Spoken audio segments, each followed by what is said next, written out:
रिया बचपन से ही अपने बालों को बहुत प्यार से संवारती थी। उसकी माँ हमेशा कहती, बेटा अपने बाल कटवा लो, ससुराल में इनकी कोई देखभाल नहीं करेगा। लेकिन रिया को अपने लंबे घने मुलायम बालों से बेहद लगाव था।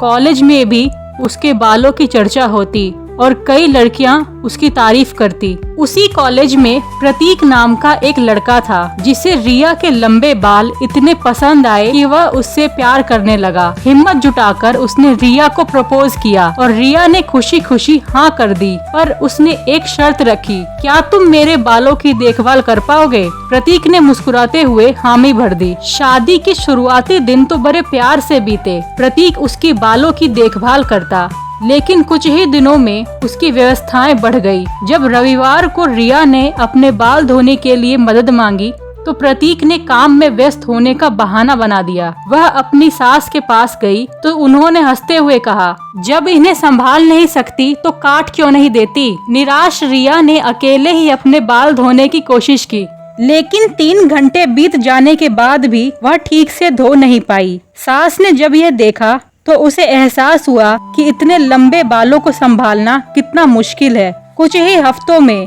रिया के बाल रूखे और कमजोर होने लगे। एक दिन जब खाने की मेज पर सब साथ बैठे थे तो रिया के बाल खाने में गिर गए। सास ने उसे गुस्से में टोक दिया, लेकिन उसके पति और ससुर ने उसका समर्थन किया। परेशान रिया अपने मायके चली गई और अपनी माँ से यह समस्या साझा की। माँ ने उसे तेल दिया और कहा, इसे लगाकर देखो, तुम्हारी समस्या हल हो जाएगी। रिया ने उस तेल का इस्तेमाल किया और साथ ही उसने अपने अनुभव को एक YouTube वीडियो में शेयर किया। देखते ही देखते वीडियो वायरल हो गई और उसके चैनल पर सब्सक्राइबर्स बढ़ने लगे। इससे उसे अच्छी आमदनी भी होने लगी। रिया ने अपनी सास को पैसे देकर कहा, ये मेरे बालों की वजह से आए हैं। जब सास को पता चला कि उसका YouTube चैनल इतना सफल हो गया है तो वे बहुत खुश हुई। पूरा परिवार मिलकर उसके चैनल पर काम करने लगा और सब खुशी खुशी रहने लगे। शिक्षा,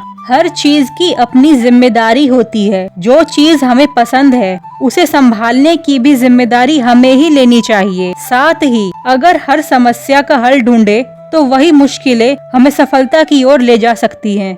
मोमोज की दीवानी बहुरानी।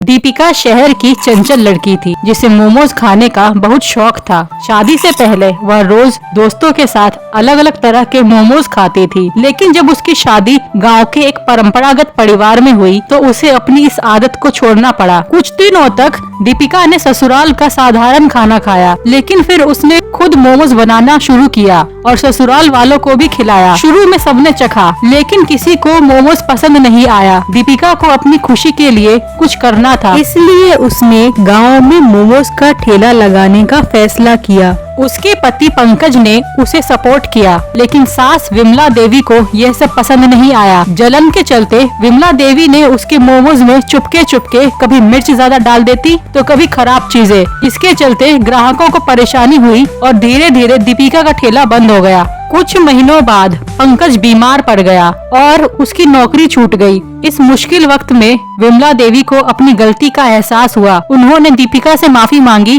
और ठेला फिर से शुरू करने का फैसला किया। इस बार सास और बहू ने मिलकर मेहनत की। धीरे धीरे दीपिका के मोमोज मशहूर हो गए। पंकज का इलाज हुआ और उनका परिवार खुशहाल हो गया। अब सब मिलकर खुशी खुशी रहते हैं। बहू की नकल करने वाली सास। भरतपुर नाम के गांव में साहनी जी का परिवार रहता था। साहनी जी की पत्नी सुरेखा साहनी हमेशा अलग और सुंदर दिखने की कोशिश में रहती थी और सबकी तारीफ पाना पसंद करती थी। कुछ दिनों बाद साहनी जी ने अपने बेटे राजीव की शादी की और नई बहू रानी का गृह प्रवेश हुआ। रानी के आने के बाद आस पड़ोस के लोग उसकी खूब तारीफ करने लगे। यह सब देखकर सुरेखा को बहुत जलन होने लगी।